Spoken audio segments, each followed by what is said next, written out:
to option 1B that takes us to this way to that way. You know what I'm saying? Like when you're routing like a thought map. Yeah, I mean, it's like Avengers. You know what I mean? It's like that timeline shit in Avengers when they're like, if we do this, it creates this. Exactly. And it's, off of the main timeline. I mean, that's what the multiverse shit is. It's like every decision branches off another reality where basically I said yes, but then I said no here. So it's basically accounting for every possibility ever, you know? But then the thing too is that you also infinity too. It's like that's what really infinity is. It's like, think of every decision you make. Do you want peanut butter on that sandwich?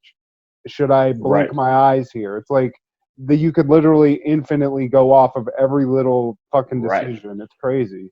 Well, what's even crazier though is that you said yes, and then in another timeline you say no, but then there's also another timeline where you said maybe, and then there's another one we say maybe yes, maybe no. You see what I'm saying? Like, we just always present our problem. You know, it's just like it's like Rick and Morty. It's like everything. You're in this one, you have a penis on your face, like whatever ridiculous shit it is.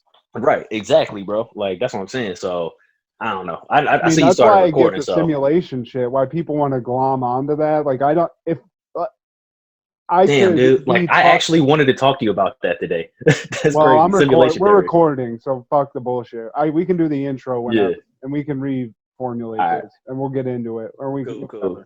So, I'll go ahead and lay it down right quick, and then we can jump into this. But hey, what's up, y'all? This is Aaron. Man, this is Ain't Life Funny. We just gonna jump into it today because we started recording before we actually introduced the show. And we got a hot topic that we burned. Shit got way too deep, so we're gonna go right into it. We'll give you all the links, all the little different shits that you can find us on later at the end of the episode. But we're gonna get back into this deep shit right now.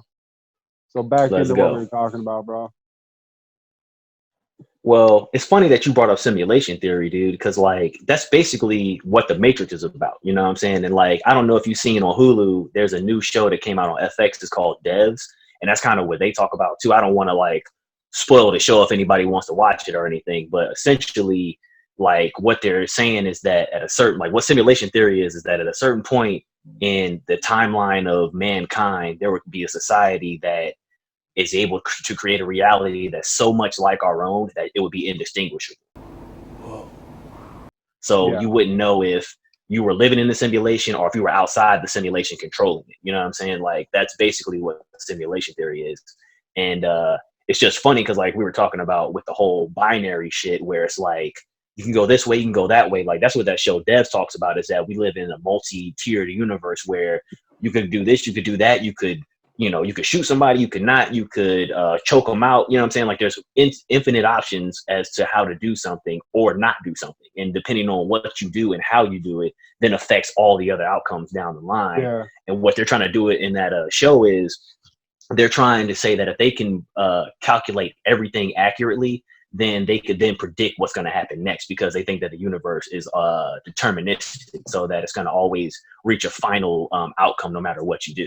You know what I'm saying? Essentially why, like, I think, like, in reality, if, you know, whatever, we're going deep here, but, like, isn't that essentially why we want to develop artificial intelligence, like, to that level, that, like, quantum physics type computer where it can do so much computation where it's, like, it basically can look into the future and accurately plan, like, in society, like, if we do this, this will happen. And so, like, if we're talking about the current situation we're in with, like, this virus, if this is a simulation and or whatever, and they want to see, like, extrapolate what's going to happen, this is, you know, if we drop a virus on the world and everyone has to shut down, what will happen? So to me, they already, if that's the case, maybe they already have a computer that can do that can prognosticate, like, into the future.